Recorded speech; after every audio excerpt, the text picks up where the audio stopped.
Americans just witnessed one of the most direct confrontations in Congress this year as Bennie Thompson accused Homeland Security Secretary Kristi Noem of illegally diverting taxpayer funds and violating federal law before demanding her immediate resignation.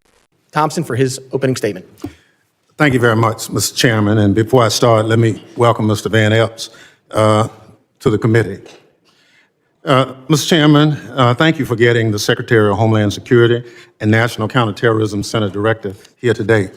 Your predecessor couldn't seem to get that done, and I appreciate your commitment to holding this hearing.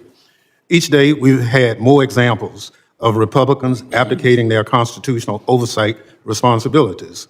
Fortunately, unlike other chairs in this body, it appears that if you are serious about this committee work being done, and I compliment you for that.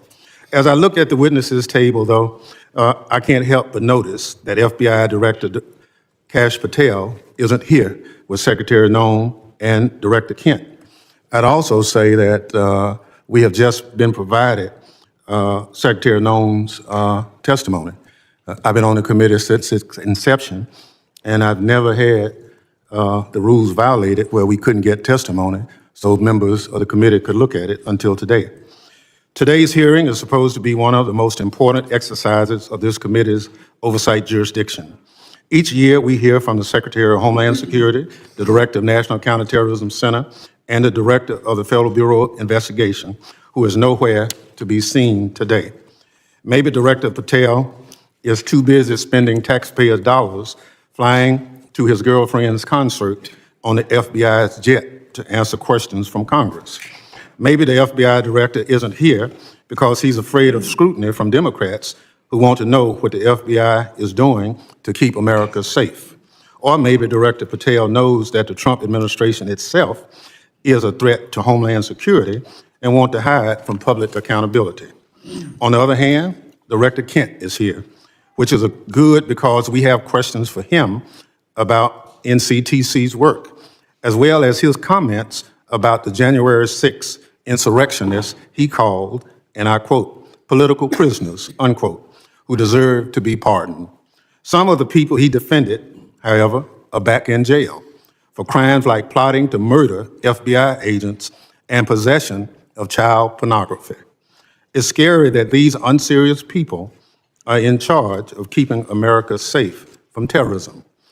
But what's even scarier is that they work for an unserious and unhinged president who spends most of the days designing monuments to himself and finding new ways to hide the Epstein files.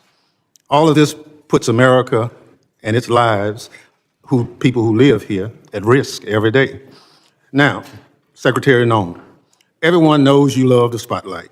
We've seen your commercials, but what you haven't provided to the committee, despite our many requests, are the questionable contracts that you've awarded to your friends to film you on the 2028 campaign trail.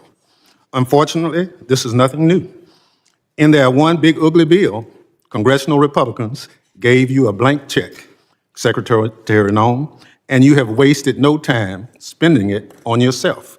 Instead of deploying Homeland Security grants to protect churches and synagogues from terrorism, you handed your friends a $220 million contract so they could follow you around the country with a camera. Instead of fully funding the DHS agency that protects our hospitals, schools, and electrical systems from cyber attacks, you spent $200 million to buy yourself new private jets. And instead of paying your way like the rest of us, you're living rent-free in a taxpayer-owned property that is supposed to be reserved for military leaders. Every penny that you spend on yourself represents the blood, sweat, and tears of hardworking Americans who expect their tax dollars to be spent on Homeland Security, not promoting you and your interests. Apparently, you haven't noticed that regular people are suffering under President Trump's affordability crisis. Or maybe you, like him, thinks it's a hoax and just don't care. Either way, such corrupt behavior hurts Homeland Security. But it's not just the corrupt behavior, Secretary Noem, that hurts Homeland Security. It's also your blatant disregard for the law.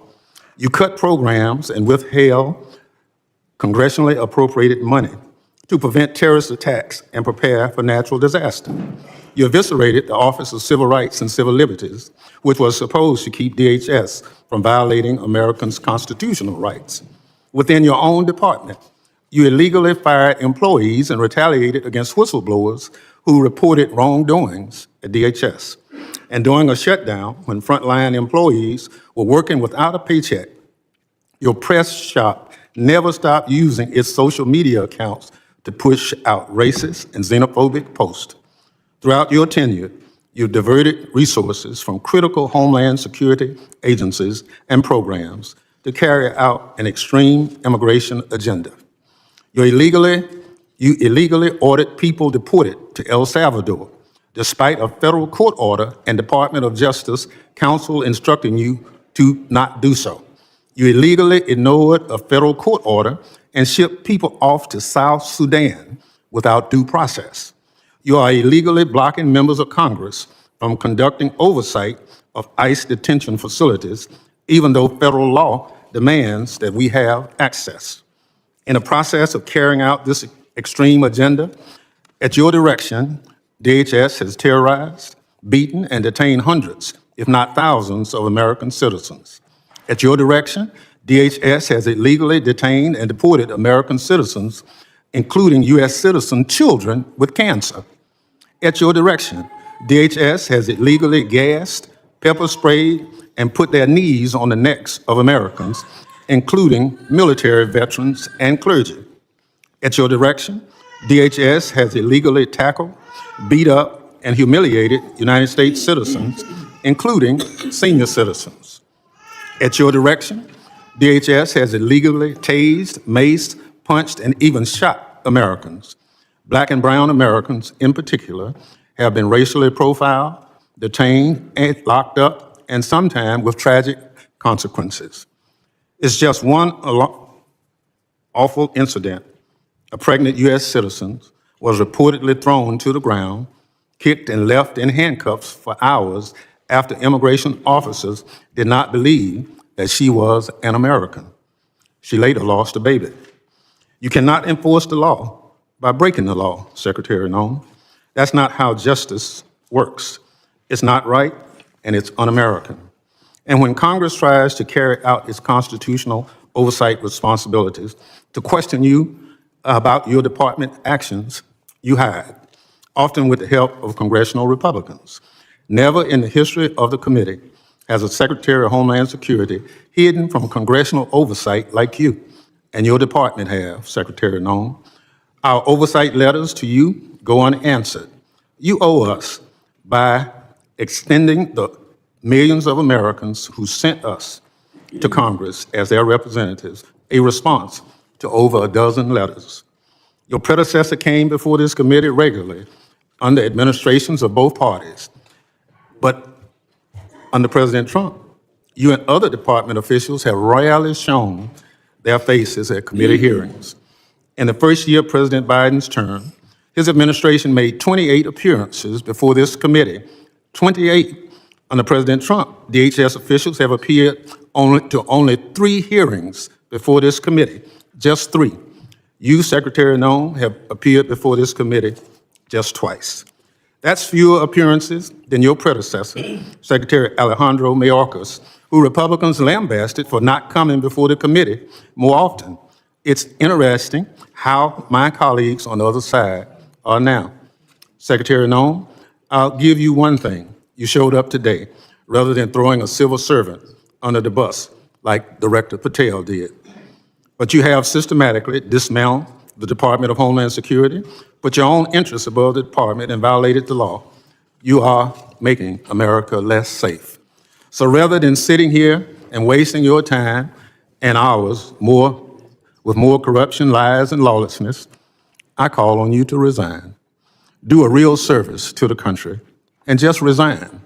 That is, if President Trump doesn't fire you first. I yield back. Gentleman yields back.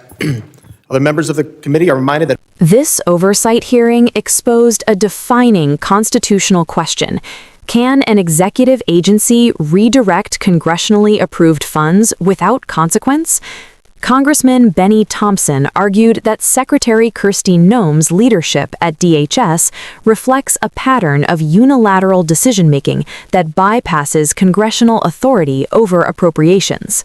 Thompson alleged that DHS resources intended for counter-terrorism preparedness, infrastructure protection, and disaster response were instead diverted toward discretionary initiatives, including communications contracts and internal restructuring, raising concerns about compliance with federal spending law. Central to the exchange was the dismantling of DHS's Office for Civil Rights and Civil Liberties. Thompson framed the move not as administrative reform, but as the elimination of internal safeguards designed to prevent constitutional violations within immigration enforcement operations. He further pointed to whistleblower retaliation claims and employee terminations during shutdown periods, suggesting institutional instability within the department. For Thompson, these developments illustrate a governance approach that prioritizes political objectives over statutory obligations. The dispute escalated over deportation actions reportedly taken despite federal court orders. Thompson warned that executing immigration policy in defiance of judicial rulings undermines both due process protections and the separation of powers framework. Ultimately, Thompson concluded that legal enforcement cannot coexist with alleged statutory violations by the enforcing agency itself, telling Noem directly that her continued leadership diminishes DHS credibility, and calling on her to resign in the interest of national security governments. If oversight still matters in America, then moments like this shouldn't disappear after the hearing ends. Stay informed, stay engaged, and make sure accountability doesn't stop at the committee room door. Subscribe to Democratic Lens so the public doesn't miss what happens next.